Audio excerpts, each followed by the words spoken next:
What if the endless, exhausting chatter in your mind isn't a life sentence, but simply a habit that can be broken? What if the key to silencing those anxious, what if spirals and quieting your inner critic isn't a modern trick, but a 2.50-year-old secret for attaining profound mental freedom? And what if you could learn 5 practical tools from Buddhist masters right now, in this video, to step out of the storm of your thoughts and into a place of calm, spacious awareness? Today, I want to share 5 powerful Buddhist practices specifically designed to break the exhausting cycle of overthinking and negative thought patterns. And these aren't complex, abstract philosophies that require years of study. They are practical, accessible tools you can begin using the very moment your mind starts spinning out of control. Whether you're replaying an embarrassing moment from last week, catastrophizing about tomorrow's presentation, or stuck in that all-too-familiar loop of self-criticism, these techniques can offer a path out. I know this struggle intimately. I've personally used these exact practices to go from someone whose mind never stopped analyzing, judging, and rehashing every interaction to finding a state of genuine mental peace and clarity. By the end of this video, you will have these same liberating tools in your own mental wellness toolkit. So, let's journey together and explore how this ancient wisdom can free you from the very modern curse of overthinking. Before we dive into the practical tools, it's essential to see how Buddhism understands the thinking mind. This perspective is strikingly different from how most of us are taught to relate to our inner world.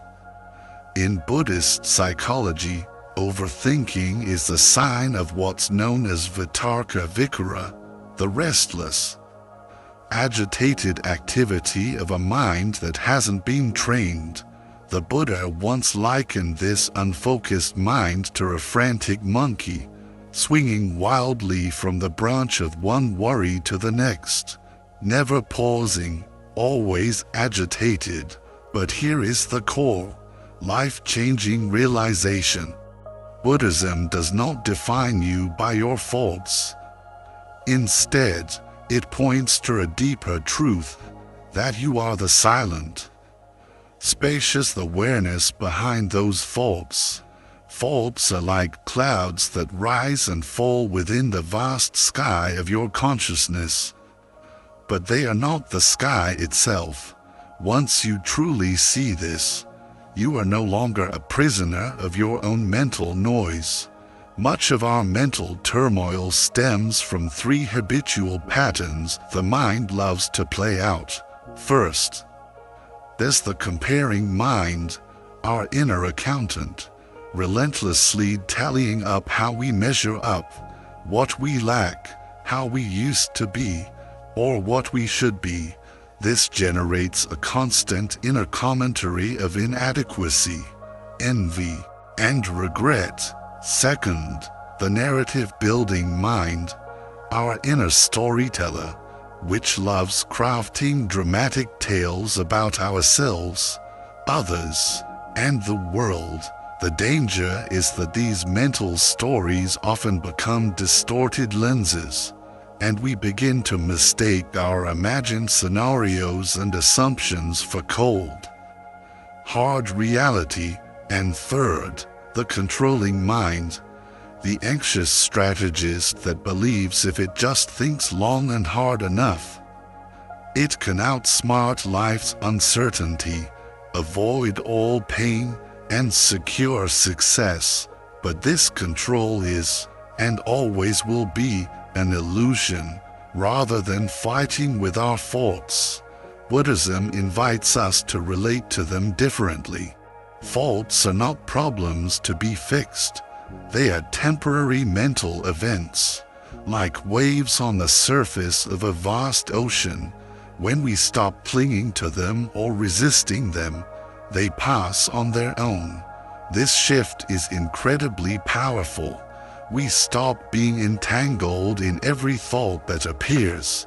Instead, we step back into the spaciousness of awareness, watching the mind's activity with a calm curiosity, rather than fear or frustration. But why does the mind feel so heavy sometimes? Why do we find ourselves lost in these painful loops? According to Buddhist wisdom, the problem isn't simply that we think too much. It's that we have forgotten how to relate to our thoughts wisely. The mind's nature is to generate thoughts, just as the heart's nature is to beat. That's not a problem. The suffering is created by our attachment to these thoughts, our tendency to believe, react to, and wrestle with every passing idea as if it were absolute truth. We fight against the natural uncertainty of life, and the more we resist what is, the more we feed the storm inside our heads. Buddhism doesn't ask us to stop thinking. It invites us to wake up, to see thoughts not as enemies, but as weather, forming, shifting, and dissolving. Some thoughts are dark storm clouds. Others are passing breezes, but none of them are permanent. With practice, you begin to notice a subtle shift. A thought appears, and instead of being pulled into its drama, you simply notice, thinking is here. This space is where the healing begins. Peace doesn't come from mastering the mind, but from making peace with it. So, let's begin. Exercise 1. The thought labeling technique. Our first practice comes from the Satipatthana Sutta, the Buddha's foundational teaching on mindfulness.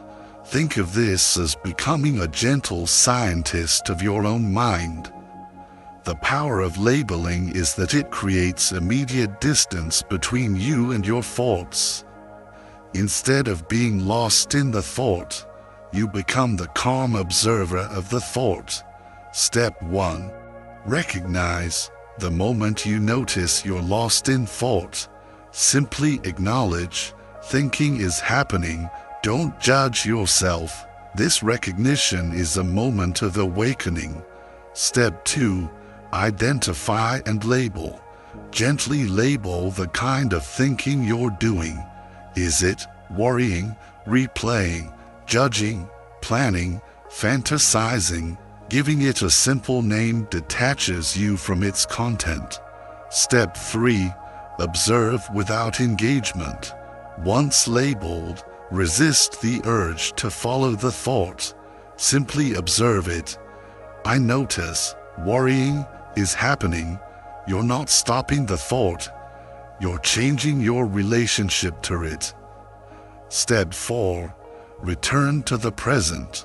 After labeling, gently bring your attention to your breath, a physical sensation or a sound in the room. Anchor yourself back in the here and now. Step 5. Compassionate redirection. The thought pattern will likely return. When it does, repeat the process with kindness. Oh, there's worrying again. That's okay. Back to the breath. This practice interrupts the unconscious autopilot mode where overthinking thrives. With time, you'll notice the gaps between thoughts getting longer, and you'll begin to experience yourself as the peaceful awareness that holds the thoughts, rather than the thoughts themselves. Exercise 2. The impermanence of thoughts. One of Buddhism's most liberating insights is anicca, the understanding that everything is impermanent. This includes our thoughts. This practice teaches you to see thoughts for what they truly are, temporary visitors passing through the vast space of your awareness. Step 1. Sit with a thought. When a negative thought loop begins, instead of fighting it, allow it to be there for a moment. Step 2. Watch it fluctuate. Observe its intensity. You'll notice even the most powerful thoughts have natural peaks and valleys. They are not solid things. Step 3. Watch it pass. This is key. Observe how a thought naturally fades away when you don't feed it with more attention and stories. It will dissolve on its own if you let it. Step 4. Appreciate the space. Notice the moments of quiet between thoughts. These gaps are proof that you are not your thoughts. Rest in this quiet awareness. Step 5. Apply the insight. When caught in an overwhelming thought, gently remind yourself, this is temporary. It arose from nothing, and it will return to nothing. I can simply let it be. This is incredibly powerful for emotional thinking, as it robs intense thoughts of their power to control you. Exercise 3. Turning the inner critic into an inner friend. So often, our overthinking is fueled by harsh self-judgment. We call ourselves failures, punish ourselves for mistakes, and live with a quiet stream of inner hostility. Buddhist wisdom teaches us that just as the mind can learn harshness, it can also learn kindness. Step 1. Catch the voice of self-attack. Start by listening for phrases like, "You always mess this up," or "You're not good enough." Simply notice when this voice is present. Step 2. See the pain beneath the critic. Instead of judging this voice, meet it with compassion. This inner critic likely emerged long ago to try to protect you from hurt or rejection. You can say internally, "I see you're trying to keep me safe, but your words are causing pain. We can do this differently now." Step 3. Nurture a new inner relationship. Begin to intentionally invite a new, kinder tone. Speak to yourself with the same patience you'd offer a dear friend. Try gentle phrases like, "It's okay to make mistakes. You are allowed to be learning. Even with this challenge, you are doing your best."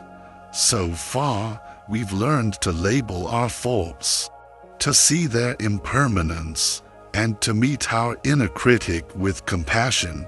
These are profound shifts that can bring immense relief. But what about the thoughts that feel physically draining? And how can we find an anchor of peace that we can return to anytime, anywhere? In the next part, we'll dive into 2 more powerful practices, including one that uses your own body to ground your mind and another that cultivates a source of unshakable joy from within. This is where we move from managing the mind to truly nourishing it. We've learned to label our thoughts, witness their fleeting nature, and most importantly, soften the harsh voice of our inner critic. We ended on the gentle reminder that you are allowed to be learning, and that even with your mistakes, you are still worthy of love. Over time, as this voice of kindness grows stronger, the critical voice naturally loses its grip. This practice isn't about pretending to be flawless.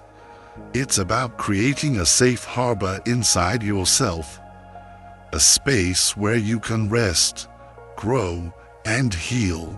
Now, let's explore 2 more profound practices.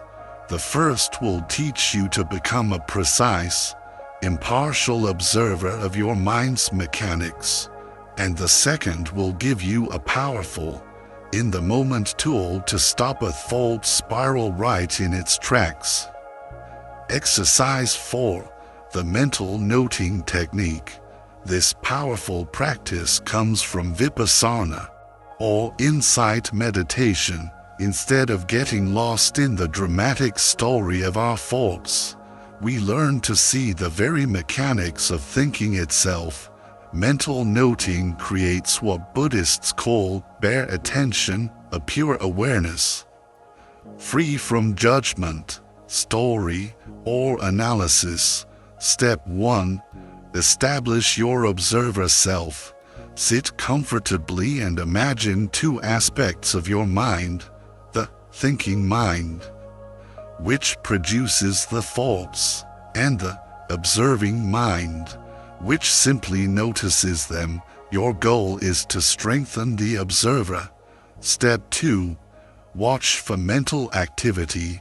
With curiosity, simply notice whatever arises in your mind: thoughts, images, memories, plans. Don't try to control what comes up.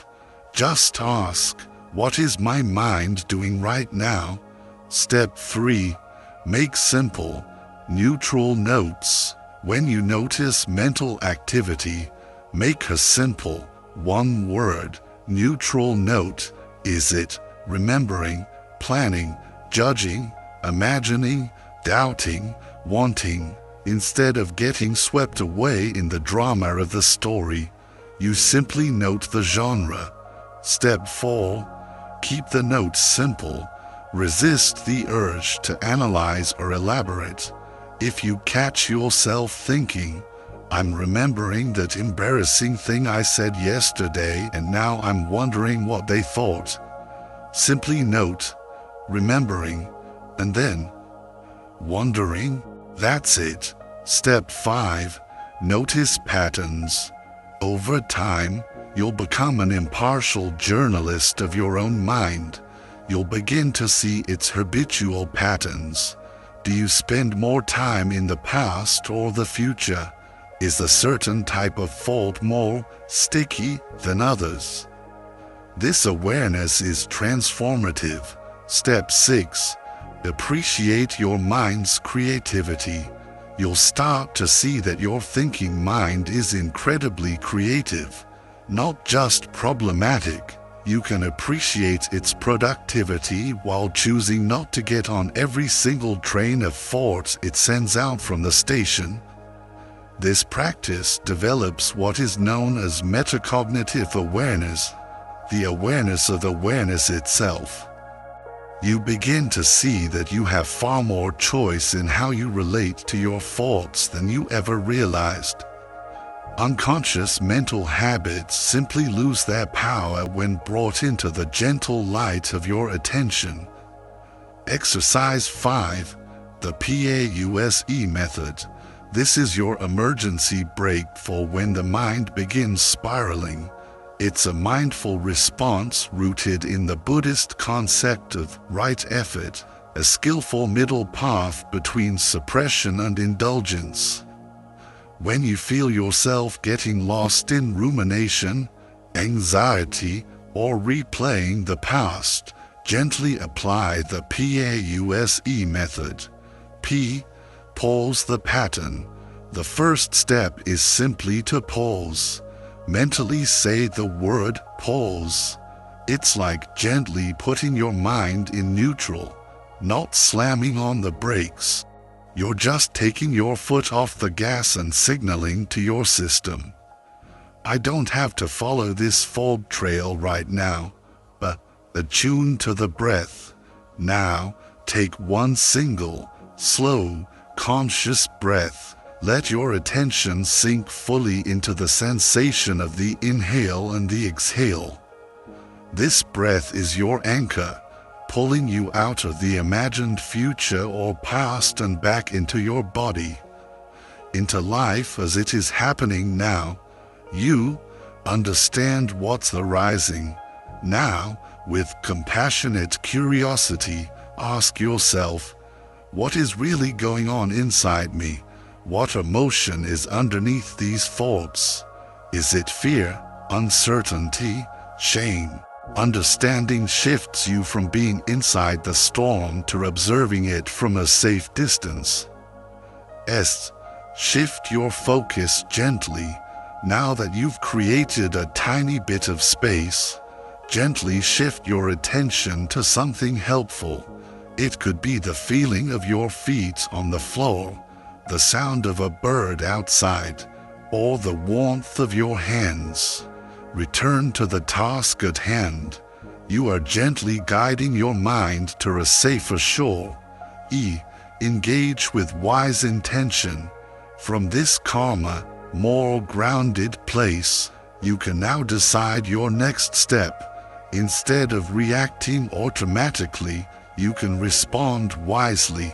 Ask yourself, what would be the most compassionate thing I can do for myself right now? Even if you return to the same issue, you do so from a clearer, saner space. This method brings mindfulness into the exact moment you need it most. Over time, it becomes second nature, a thread of calm you can follow. No matter how loud your thoughts get, bringing these practices into the moments that matter is the true heart of this wisdom. Buddhist practice isn't limited to meditation cushions or quiet rooms. Its true power is revealed in the raw, ordinary, and often chaotic moments of your daily life. The real practice is this: when your thoughts start racing before an important meeting, can you pause? When you lie awake at night replaying mistakes, can you remember that thoughts are impermanent, like clouds passing in the night sky? When your to-do list feels overwhelming, can you label the worrying and return to your breath? This is where the transformation happens. It's in choosing compassion over criticism after a failure. It's in remembering that you are the vast, silent awareness, not the noisy, anxious thought. You don't need hours of meditation to change your life. You just need moments where you choose presence over panic, moments where you choose kindness over condemnation. So, let this practice weave itself into the fabric of your daily life. Let your morning coffee be a mindfulness ritual. Let your walk to the stall be a time to simply breathe. And most of all, let your imperfection be welcome. You will forget. You will fall back into old loops. That's not a failure. It's part of being human. What matters is that you notice. And with gentle kindness, you return. Each return strengthens the muscle of inner peace. Each return is a quiet revolution of the heart. In the end, this is the essence of it all.